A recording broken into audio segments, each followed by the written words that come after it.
Certification board প্রবর্তনের পর দেশের প্রথম প্রাপ্তবয়স্কদের সিনেমা হিসেবে এ গ্রেডের ছাড়পত্র পায় ভয়াল। দেশের 17টি হলে আজ মুক্তি পেল সেই সিনেমা।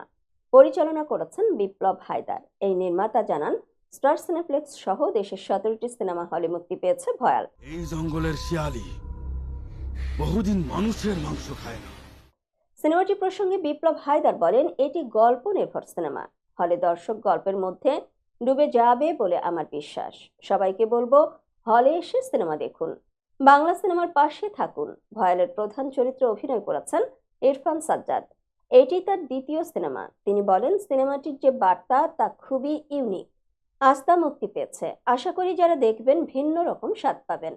দর্শকদের মাঝে ভয়াল একটা ভালো প্রভাব ফেলবে। তিনি আরো বলেন, সচরাচর 18 বছরের নিচে যারা, তাদের এটার সঙ্গে মানিয়ে নেওয়া কঠিন হবে। তাদের জন্য এটা ট্রমাও হতে পারে। এইসব ভাবনা থেকেই সিনেমাটিকে প্রাপ্তবয়স্কদের সিনেমা হিসেবেই মুক্তি দেওয়া হচ্ছে। যারা সিনেমাটি দেখবেন ভিন্ন রকম স্বাদ পাবেন। এই সিনেমায় ইরফান সাজ্জাদের বিপরীতে অভিনয় করেছেন আয়েশা খান। গ্রামীণ কিশোরীর চরিত্রে দেখা যাবে অভিনেত্রীকে। তিনি বলেন, পাহাড়ি পটভূমিতে শুটিং হয়েছে, পুরো ইউনিট প্রচুর কষ্ট করেছে। প্রেম, ভালোবাসা, যন্ত্রণা সবই পর্দায় উঠে আসবে। আশা করি দর্শকদের ভালো লাগবে।